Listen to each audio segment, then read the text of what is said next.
Leo tusitazame dakika 45 za mwanzo mechi kati ya wabeba mtoto wa jiji la London Arsenal dhidi ya umoja wa kijiji cha Magharibi West Ham United. Kimsingi Arsenal kwenye build up walikuwa na watatu box midfield watatu. Hao Saliba, Gabriel na Timber watatu wa chini. Calafiori anatoka pembeni kama fullback, anaingia ndani kuungana na Declan Rice kutengeneza viungo wawili wa chini double pivot. Then Shinkume wawili Eze na Odegaard kama viungo wa juu. Juu kabisa ni Trossard, Gyökeres na Starboy Bukayo Saka.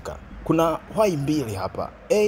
Why box midfield. Moja ni kudhibiti eneo la kati. Kwa kawaida timu ikiwa na viungo wengi ni watatu, dhidi ya box midfield ni 4v3. Hadi hapo Arsenal wananufaiko la mtu mmoja zaidi, numerical advantage. Rahisi kudominate eneo la kati na kupita ndani ya block ya West Ham. Sababu ya pili why box midfield ni urahisi wa kubadilika kwa mfumo, hasa wakiwa katika nusu tatu ya mwisho. Eze na Odegaard kwenye half space ya kulia na kushoto wanaungana na watatu wa juu, Trossard, Gyökeres na Saka. Kwa wachezaji watano kwenye eneo la juu. Wakati huo kumbuka kuna wawili nyuma yao na watatu chini kabisa. Kwa inakuwa watatu wawili watano kutoka watatu wawili watatu. Idadi nzuri sana ya kushambulia na kwenye rest defense.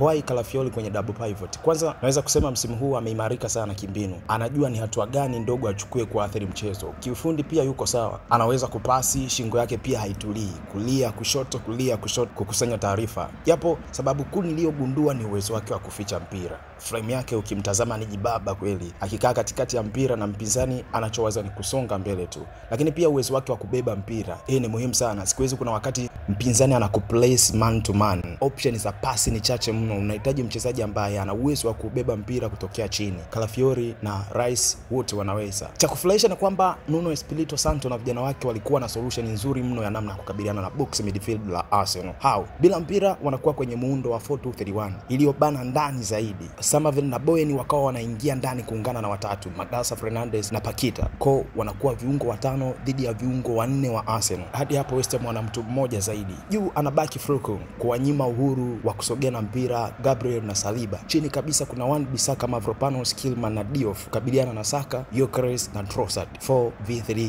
bingo kwa West Ham. Ikawa ngumu kwa Arsenal kupita ndani. Ateta na vijana wake wakajibu swali, na hapo ndipo mzani ulipoanza kuwa mzito kwa West Ham. Odegaard na Eze wakawa hawabaki tena ndani nyuma ya migongo ya viungo wa West Ham. Badala yake wakawa wanapokea mpira wakiwa pembeni kidogo ya viungo wa West Ham. Indecision kwa West Ham. Nani wa kwenda kuwazuia Eze na Odegaard? Magasa na Fernandes hawawezi kutoka ndani kwa sababu watawaacha mabeki wao wazi. Samavel na Bowen hawawezi kutoka ndani pia. Wakitoka watabaki Magasa, Fernandes na Paqueta dhidi ya Calafiori, Rice na Timber ambaye ataongezeka ndani. 3v3 katikati ya uwanja ni kiama. Imagine wewe ungekuwa Nuno Espirito Santo, kocha wa West Ham United, ungekuja na solution gani? Niandikia hapo chini kwenye comment. Kwa walichokuwa wanafanya Arsenal ni kupita pembeni mwa block ya West Ham. Easy. Raya anaongezeka kwenye build up, Saliba na Gabriel wanasogea pembeni zaidi. Kulia ni pembe tatu ya Saliba, Rice na Timber, mpira unafika kwa Odegaard. Kushoto ni pembe tatu ya Raya, Gabriel na Calafiori, mpira unafika kwa Eze. Arsenal wakifika kwenye nusu tatu ya mwisho, kulia unaona miongoni mwa combination bora ya msimu uliopita, Timber, Saka na Odegaard. Kushoto Trossard, Eze na Gyökeres. Wakati huo Rice na Calafiori wanaibuka kila sehemu. Naweza kusema hadi hapo Arsenal ilikuwa timu bora zaidi uwanjani. Bila mpira Arsenal wanakuwa kwenye 4-4-2.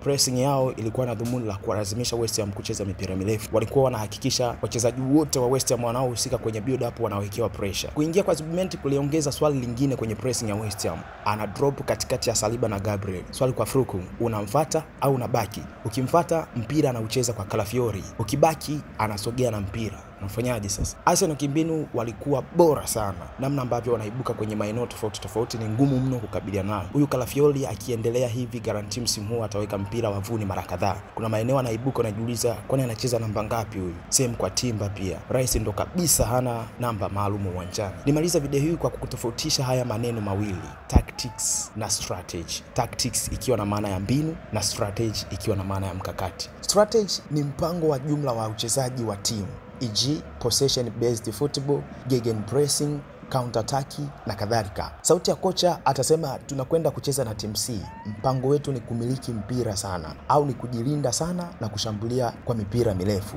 Strategy inaweza kuwa ni imani ya timu, imani ya kocha, au mpango wa mashindano fulani, au unaweza ukawa ni mpango dhidi ya timu fulani, lakini pia unaweza kubadilika kutokana na hali ya mchezo. Tactics, mbinu, ni hatua ndogo ndogo wanazofanya wachezaji ili kutimiza mpango wa timu, kuanzia kwenye aina ya build up, movement za wachezaji, majukumu ya kila mchezaji na kadhalika. Kwa leo naomba unipe emoji 4 tofauti kutokana na ulivyoielewa video ya leo. Usahau pia kuacha comment yako. YouTube, Instagram, TikTok, Facebook na Thread, kote napatikana kwa jina la Joel Kweji. Subscribe na unifollow. Asante sana kwa muda wako. Tuonane kwenye video zinazofuata.